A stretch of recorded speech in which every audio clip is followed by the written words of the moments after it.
Hello everyone, कैसे हैं आप सभी लोग। तो आज के इस न्यू लेक्चर में हम लोग यहाँ पर एक नया टॉपिक डिस्कस करेंगे जिसका नाम है इसोफेजाइटिस। समझेंगे कि इसोफेजाइटिस क्या होता है, इसोफेजाइटिस के क्या क्या कॉजेस होते हैं, क्या इटियोलॉजी होती है और इसोफेजाइटिस के कंडीशन में पेशेंट में क्या क्या सिम्टम्स देखने को मिलते हैं, कैसे इसको डायग्नोज करते हैं और इसमें क्या ट्रीटमेंट क्या मैनेजमेंट प्रोवाइड करते हैं। ये सारी चीज़ें बहुत ही सिंपल और डिटेल में डिस्कस करेंगे। ओके, सो बने रहिए हमारे साथ इस लेक्चर में। जो टॉपिक है बहुत ही इंपॉर्टेंट है।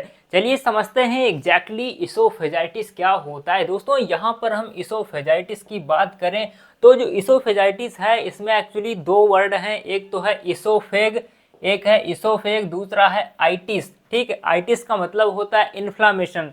तो यहाँ पर जब भी इसोफेगस के अंदर इन्फ्लामेशन डेवलप हो जाता है तो उस कंडीशन को हम लोग इसोफेजाइटिस बोलते हैं। चलिए समझते हैं यहाँ पर हम एग्जैक्टली क्या होता है इसोफेजाइटिस।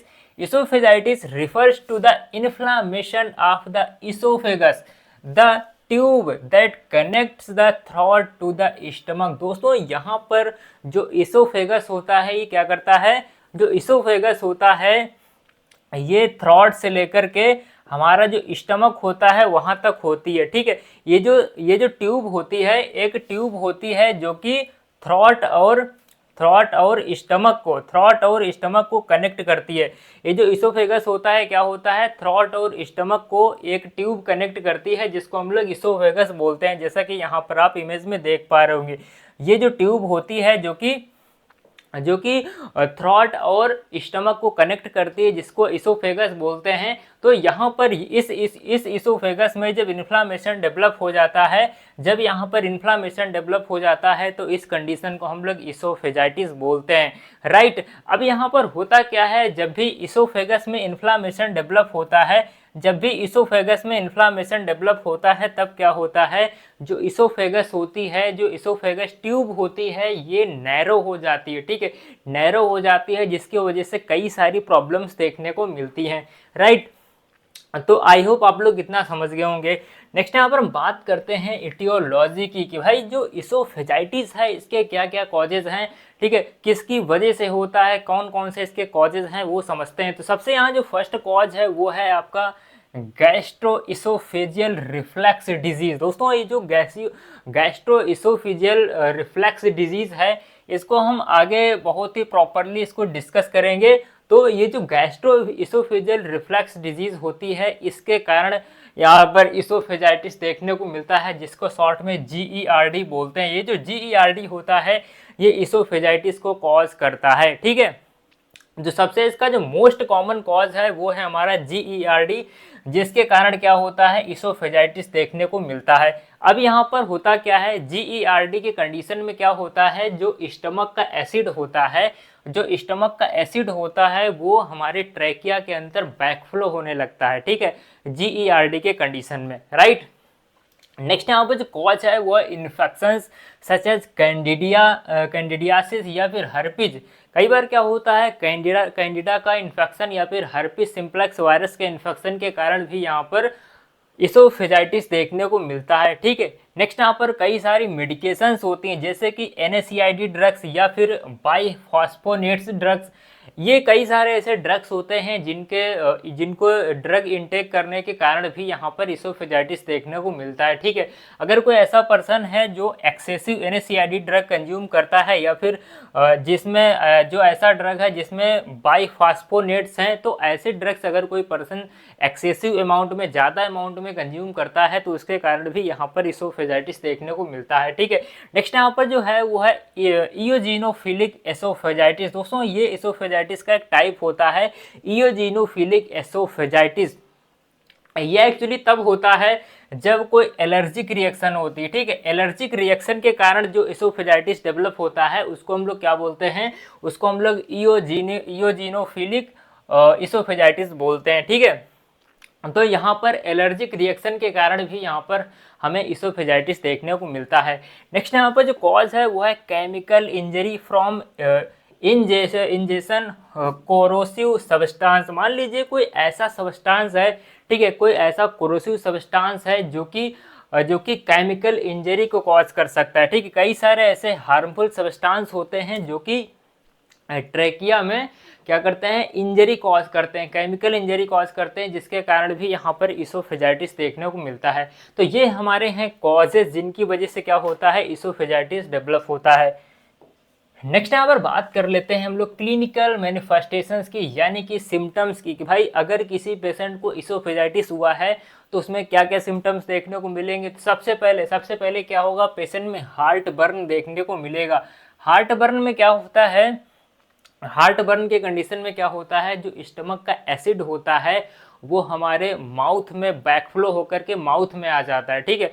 तो इसको हम लोग बोलते हैं हार्ट बर्न, राइट, या फिर एसिड इंडाइजेशन देखने को मिलेगा। नेक्स्ट यहाँ पर डिफिकल्टी और पेनफुल स्वॉलोइंग देखने को मिलेगी। जब भी पेशेंट निगलने की कोशिश करेगा तो जो फूड है, जब वो फूड इंटेक करेगा, जब पेशेंट फूड को निगलने की कोशिश करेगा तब उसको पेन होगा या फिर निगलने में उसको डिफ़िकल्टी होगी, राइट, जिसको डिस्फेजिया बोलते हैं। नेक्स्ट यहाँ पर क्या होगा, पेशेंट में रिगर्गिटेशन देखने को मिलेगा, रिगर्गिटेशन ऑफ फूड और सोर लिक्विड। रिगर्गिटेशन ऑफ फूड का मतलब जो फूड होता है वो बैक होकर के, जो फूड होता है वो बैक होकर के इसोफेगस में, हमारे इसोफेगस में आने लगता है। तो इसको हम लोग रिगर्गिटेशन ऑफ फूड बोलते हैं, जो कि इसोफेजाइटिस के कंडीशन में देखने को मिलता है। नेक्स्ट यहाँ पर पेशेंट में चेस्ट पेन देखने को मिलेगा, ठीक है, often mistaken from heart related pen, heart related pen भी यहाँ पर कई बार होता है। नेक्स्ट यहाँ पर नोजिया वोमिटिंग, पेशेंट में क्या होगा, नोजिया वोमिटिंग बहुत ही कॉमनली देखने को पेशेंट में मिलेगा इसोफेजाइटिस के कंडीशन में, राइट। नेक्स्ट यहाँ पर इन सीवियर केसेस, अगर किसी पेशेंट को सीवियर एसोफेजाइटिस हुआ है, सीवियर एसोफेजाइटिस के कंडीशन में क्या होता है, यहाँ पर इंटरनल ब्लीडिंग होने लगती है, ट्रैकिया जो होती है वहाँ से ब्लीडिंग होती है, जिसके कारण ब्लीडिंग के कारण क्या होता है, कई बार एनीमिया भी देखने को मिलता है पेशेंट में। ओके, तो ये हमारे साइन और सिम्टम्स हैं जो कि एक इसोफेजाइटिस के कंडीशन में देखने को मिलेंगे। नेक्स्ट यहाँ पर हम बात कर लेते हैं डायग्नोस्टिक टेस्ट की, कि भाई अगर किसी पेशेंट को एसोफेजाइटिस हुआ है तो उसको हम कैसे डायग्नोस करेंगे। डायग्नोस्टिक टेस्ट की यहाँ पर हम बात करें तो इसमें सबसे पहले हम लोग क्या कराते हैं, अपर इंडोस्कोपी कराते हैं, ठीक है।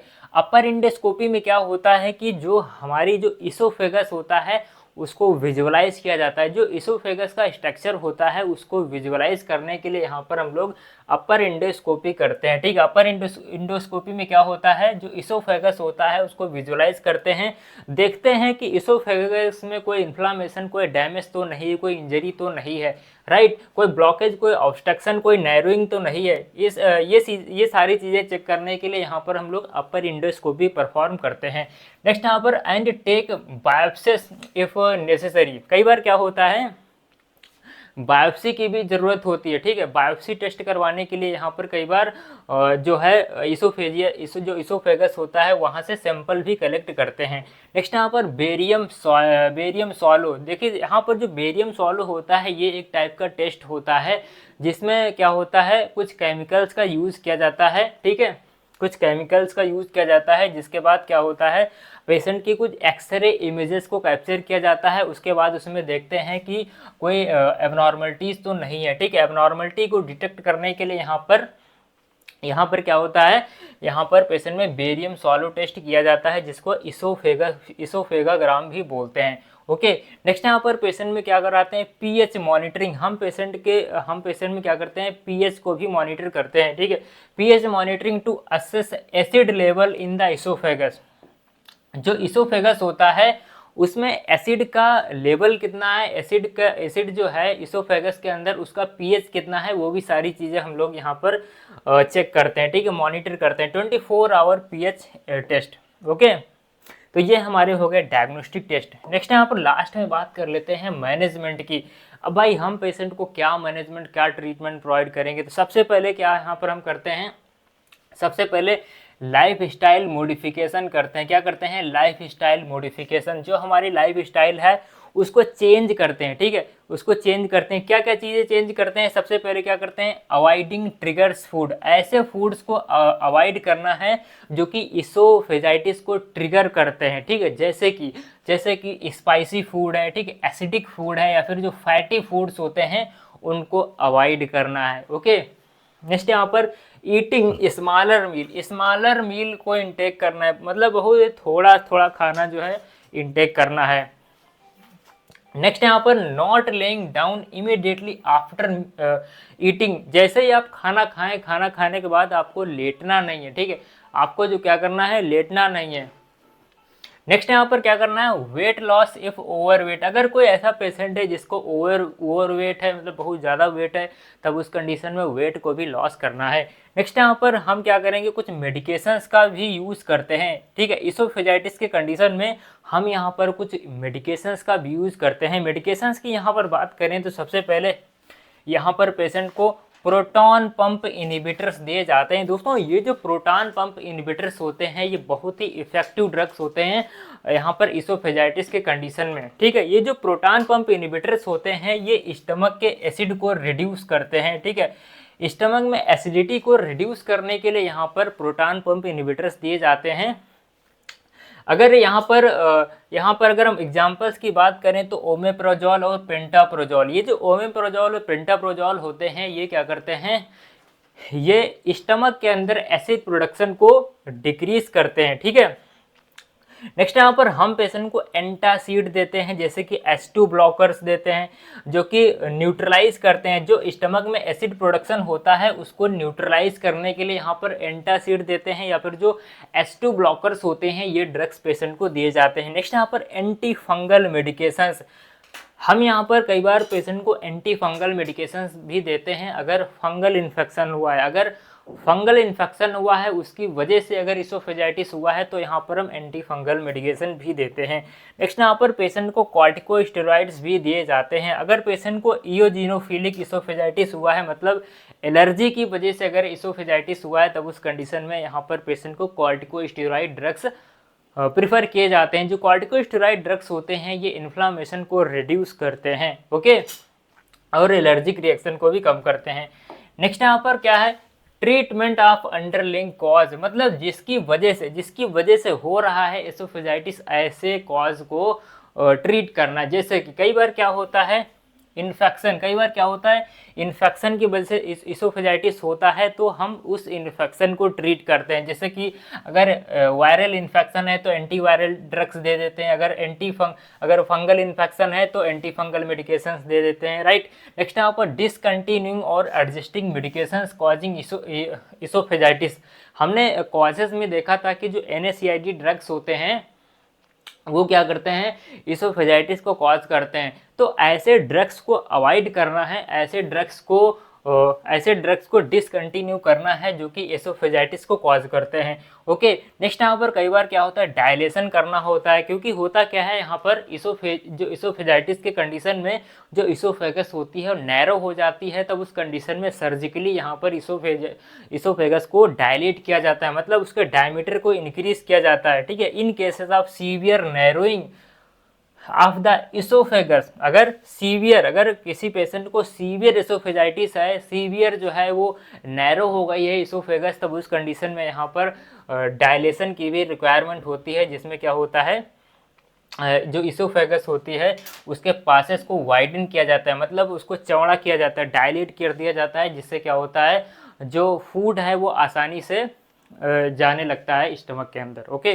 तो ये था हमारा मैनेजमेंट जो कि एक इसोफेजाइटिस पेशेंट को प्रोवाइड करते हैं। आई होप आप लोग सारी चीज़ समझ गए होंगे।